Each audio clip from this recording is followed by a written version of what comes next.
चलिए साहित्य संसार में आपका अभिनंदन है। आज संत चर्चा के अनुक्रम में परमहंस पानपदास जी की चर्चा आपके समक्ष प्रस्तुत है।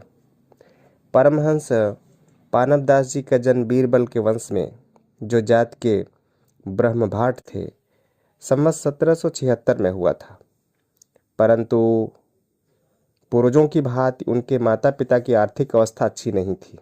यहाँ तक कि उनके जन्म के कुछ ही समय पश्चात उनके माता पिता को एक दुर्भिक्ष का भी सामना करना पड़ा। इसलिए एक दिन जब वे भूख से पीड़ित हो गए तब उनको गांव से बाहर एक पेड़ के नीचे सुलाकर कहीं कंदमूल की फिराक में चले गए। इतने में उस पेड़ के पास कुछ तिरसान गुजरने लगे। उन्होंने देखा कि एक सुंदर शिशु इस प्रकार अनाथ की तरह पड़ा हुआ है। इस तरह उनमें से एक को दया आई और वह उन्हें उठाकर घर ले गया। शायद उस तिरसान को कोई संतान नहीं थी। इसके अलावा जब से शिष्य पानपदास जी उनके यहाँ गए तब से उनका सब प्रकार से मंगल होने लगा। इसलिए उसने बड़े प्यार से उनका पालन पोषण किया। जब इनकी शिक्षा दीक्षा का समय आया तब उसने उसका भी प्रबंध कर दिया और ये अपनी प्रखर प्रतिभा के बल पर संस्कृत, फारसी और शिल्प विद्या में पूर्ण पंडित हो गए। किंतु पानपदास जी अपने माता पिता को सुख देने के लिए अथवा उस तिरसान के घर की शोभा बढ़ाने के लिए तो इस पृथ्वी पर आए नहीं थे। उन्हें तो एक संत के रूप में संसार के मोहग्रस्त मनुष्यों को उपदेश देकर उनका कल्याण करना ही इष्ट था। इसलिए ये सदा ही ऐसे अवसर की तलाश में रहते थे जब तक इनसे एक कबीरपंथी जुलाहे की मुलाकात हो गई। उसने इनसे महात्मा मगनी राम का महत्वपूर्ण वृत्तांत कह सुनाया।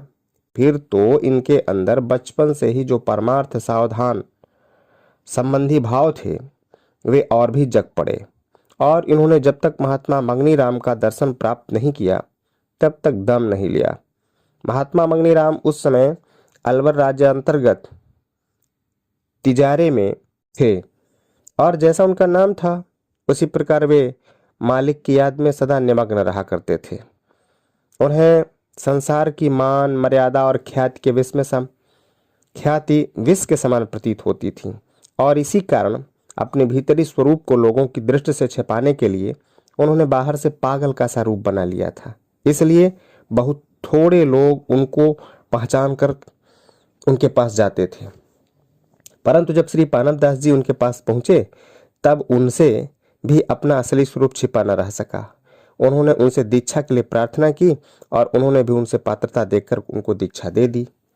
गुरु मंत्र पाकर परमहंस पानपदास जी गुरुदेव की आज्ञा के अनुसार गुप्त रीति से अपना जीवन बिताने लगे।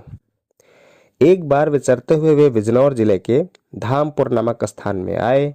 वहां पर किसी वैश्य का मकान बन रहा था, अतः उन्होंने अच्छा अवसर देखा और उसी मकान के मजदूरों के साथ चुनाई का काम करने लगे। संयोग से एक ब्रह्मवेत्ता वहां आ गए और उन्होंने इनको पहचान लिया। जब उनसे इनकी कुछ बातें हो चुकी तब उन्होंने इनसे कहा कि आप इस प्रकार गुप्त न रहकर अपने उपदेशों से विश्व का कल्याण कीजिए। इस पर ये फिर अपने गुरुदेव के पास चले गए और वहां इन्होंने कुछ दिनों तक विधिवत उनका सत्संग लाभ किया।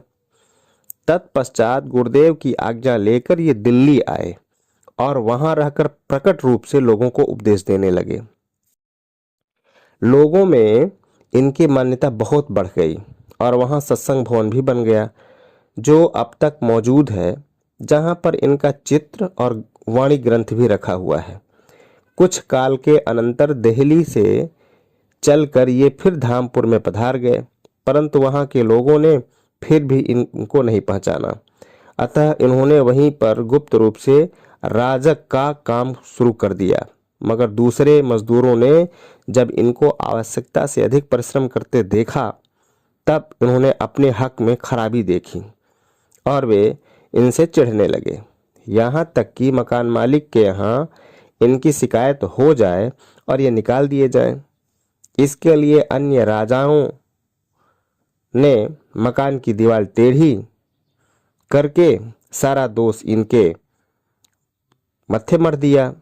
यह देख करके मकान मालिक इनके ऊपर सचमुच बिगड़ गया, परंतु इससे परमहंस पानपदास जी जरा भी विचलित नहीं हुए, बल्कि इन्होंने धामपुर तथा उसके आसपास के निवासियों के कल्याणार्थ अपना सच्चा स्वरूप प्रकट कर दिया। इन्होंने उस टेढ़ी दीवार पर हाथ रखा और वह सबके सामने सीधी हो गई।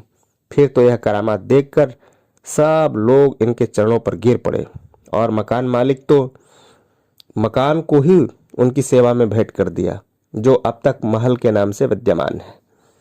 इस प्रकार परमहंस पानपदास जी ने लोगों की दी हुई मान प्रतिष्ठा से बचने के लिए अपने सच्चे स्वरूप को छिपाते हुए भी मोहग्रस्त मनुष्यों के कल्याणार्थ जहां अवसर देखा वहां वहां अनेकों चमत्कार दिखलाए और इस कारण इनकी प्रसिद्धि बहुत बढ़ गई।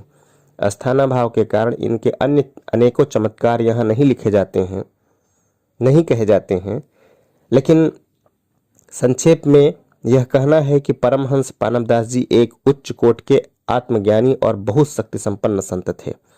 माना अपमान निंदा स्तुति सब कुछ उनके लिए समान थे। उदारता दया क्षमा संतोष आदि के तो वे मूर्तमान विग्रह थे। उनके द्वारा अनेकों विषयी जीवों का परम कल्याण हुआ। उन्होंने अपना अधिक समय धामपुर में ही बिताया और वहीं पर गुरुदेव के परम धाम पधारने के कुछ समय बाद संवत 1830 की फाल्गुन कृष्णा सप्तमी को परम पद की प्राप्ति की थी। उनकी कुछ बानियां जो एक से सुंदर, एक से एक हैं, एक से एक बढ़ करके हैं, वो लोगों के बीच में प्रचलित हैं। एक आपके समक्ष भी प्रस्तुत है। कहें पानप नाम प्रचंड है, जो कोई हृदय बसावे, माया मोह जाल नहीं व्यापे, तो हरि घट ही पावे, प्रेम खेलन को खेलना बहु मुश्किल की बात, कहे पानप खेले सोई, पहले सिर ले हाथ, रैन बसे थे आय के, उठ चलना प्रभात, पानप दास बटे हुआ, प्रीत करे किस साथ, हम काहू के मीत ना, हमारा मीत न कोय, कहे पानप सोई मित्र हमारा, राम सनेही होय, राम सनेही होय।